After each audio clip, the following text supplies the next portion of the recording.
How much of yourself are you willing to let go of so you can have everything you want? Hello? How much of yourself are you willing to let die so you can live the life of your dreams?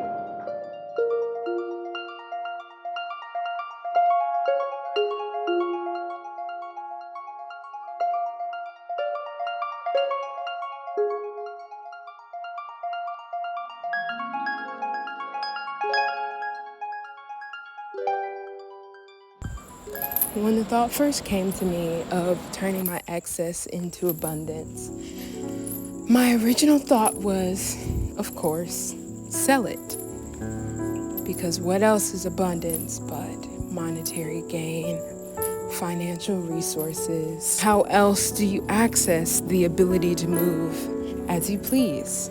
But a lesson I learned in Australia that I keep having to relearn is that my abundance looks different. My abundance doesn't always look like financial resources. Sometimes it looks like being so well connected, I don't even have to worry about financial resources. And this is a lesson that continuously trips me up because everyone I know who's talking about abundance is always talking about how it provides the money, how it allows them to have money in the bank. And so I keep associating abundance with explicitly being money, and it's robbing me. I'm robbing myself of the opportunity to see my abundance where it truly lies for me. And for me, majority of my abundance lies in my ability and desire to create and connect. As someone with a womb, creation is inherent within me. And though my method of creation and desire is not in alignment with bearing children, that energy center, that sacral chakra, is still full of energy needing to go somewhere. And it goes into my creations, my art. Everything that springs forth from my heart, from my hands, from my lips, is the birth of a new world, a new universe, a new reality, the manifestation of something that remained unseen, unheard, unfelt until I made it so. And though I may not be there to witness its expansion, being intimately aware of the potency of my power through creation, I am certain each new creation will leave a lasting impact, no matter by whom or how it is perceived. I'm at a hostel in Vietnam, and I've been having a really rough go. I've been feeling really isolated and sad.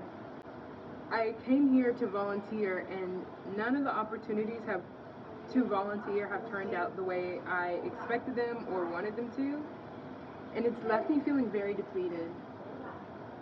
I also am in the final stretch before a new chapter, a new beginning, and all the past is coming up and I'm being confronted with it.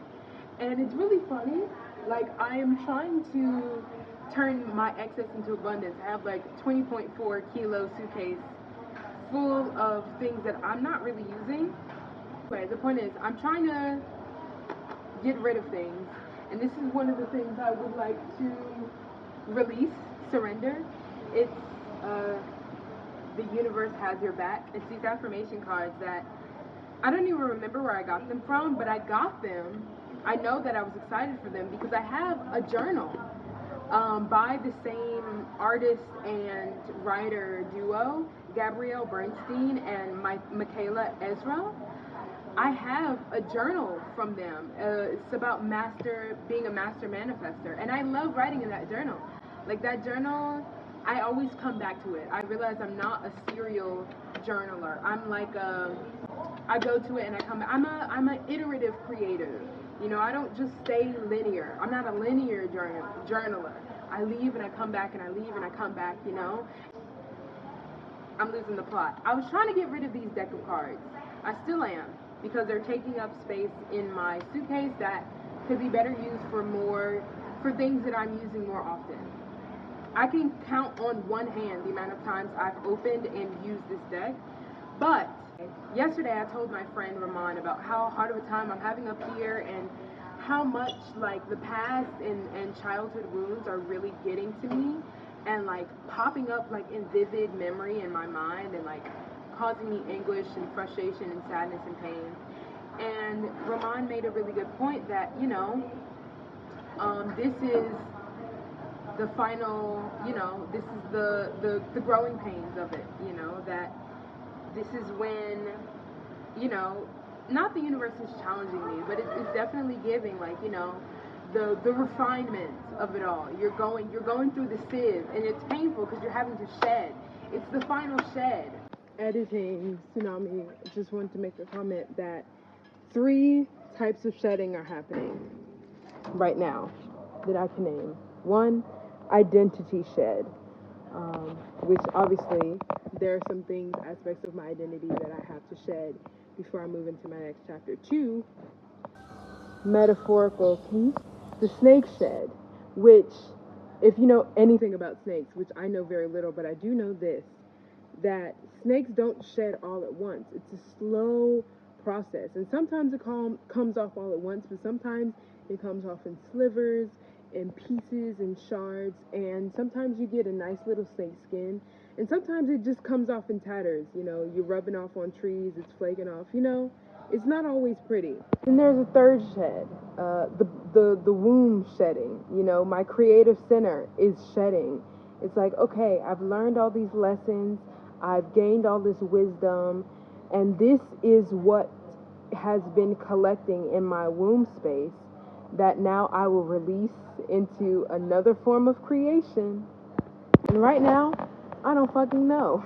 I have no idea what my next shed would look like. And, part of me is a little bit trepidatious, but another part of me is so excited because it's like, yeah, this is the first time in a long time that I have fully, truly stepped into the unknown and been a little bit nervous about it. And I think that is a good thing. Back to your regularly scheduled programming. Yeah, and actually, this is going to be my final shed on my hormone cycle before I re-enter the United States as a new being, as a new person, with a new identity, different than what I was holding when I was there. Anyway, all that to say, there's this card. It says, I find a deeper meaning and personal growth amidst the discomfort. Amid the discomfort. And I found that to be relevant, again, because of all the things that I said before. And also because, yeah, Ramon was right. I am refining. I am being refined right now. I am feeling the push from my past and the call for my future. They are meeting, and it's like the enmeshment of it. Some things will be lost, like the Big Bang. It created so much, but much was also lost. That's what this feels like right now, and I'm having to process the grief of how much I've lost.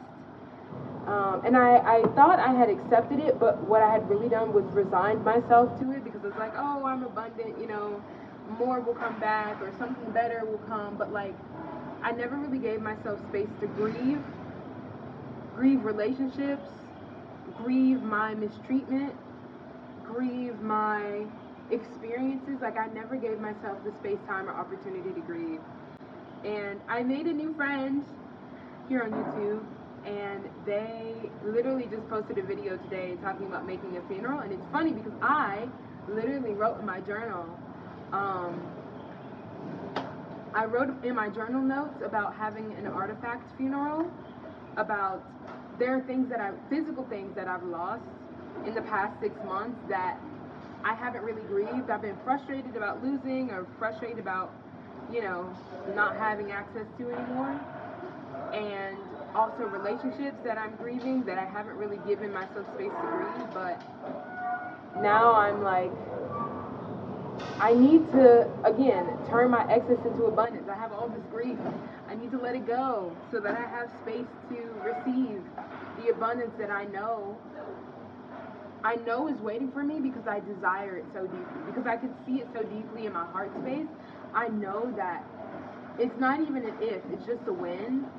And it's like, oh, I won't have space to receive it if I'm still carrying stuff that, I hate to say it, but no longer serves me, that no longer is nourishing to me. Like, the grief is necessary, but it's not nourishing me anymore. Holding on to this wound is not nourishing me anymore. And so I've got to find a way to let go. I've got to find a way to surrender myself. I've got to find a way to open up my heart and let this love refine me. Let this pain refine me. I did like not a jigsaw, but what do you call it when you like collage? I did a collage with sticker letters, and it says something about pain and letting yourself rejoice in its song. Something, I can't remember what it said. I'll put it up. Yeah, I feel like that's where I am right now. That's what's happening for me. And I want to, like, I feel like I keep saying I'm scared, but I'm not even scared. Like, I think I'm performing the fear to make someone else comfortable with the, like, radical transformation that's happening in my life right now. But what it is like, I'm hungry for it, you know? I'm ready. I want it now, you know? I want this freedom. I have the freedom already. I'm ready to see it manifest in a full expression of my desires, you know? Like, I've taste tested. I've had little snippets of the life of my dreams, but now I want the full thing. I don't want any more appetizers. I want the entree. I want the 4-course meal.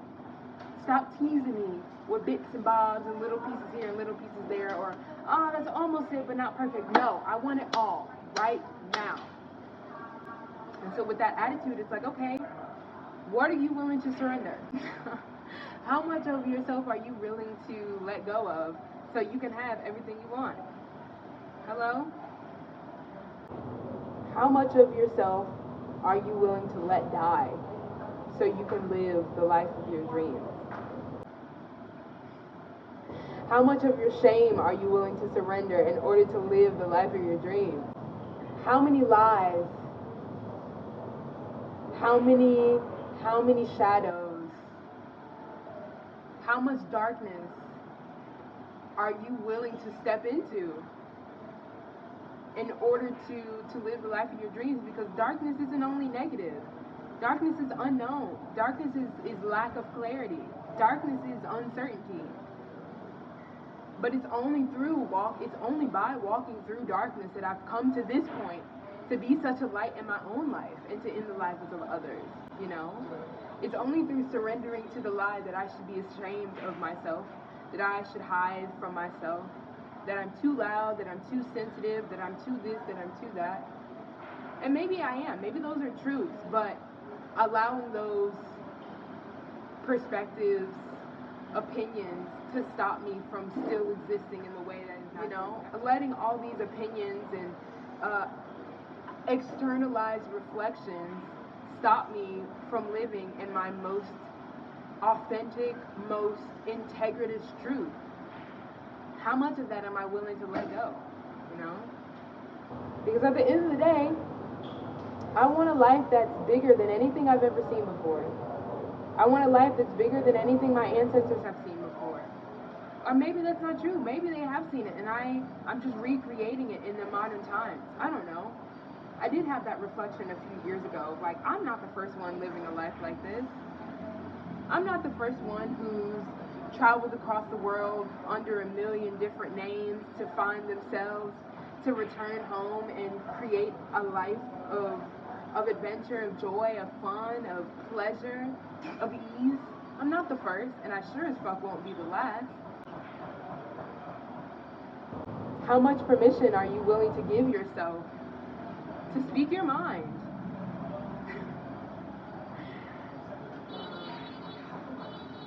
Yeah. Because I feel like, I really struggled for a long time to find my purpose. I really struggled for a long time to find what I could give people, what I had to offer. You know, one thing. I'm like, I have so many things, but what's the one thing? Discernment, clarity, the power of the tongue. That's what I'm here, like, that's what I can help with. You know, I'm not necessarily here only to do that, but that's my gift. My gift is my gift is discernment. My gift is clarity. My gift is transparency. And in the age and the world that we live in now, I know what I've got is imperative. It's monumental. It's so important to have clarity. It's so important to have discernment. It's so important to have transparency. Because people will lie, cheat, steal, you know, that's inevitable. We live in a world that prioritizes people who do that. And that's okay. But what I found, the only reason I've been able to do what I'm doing now, you know, is because I prioritize integrity, because I prioritize using my discernment.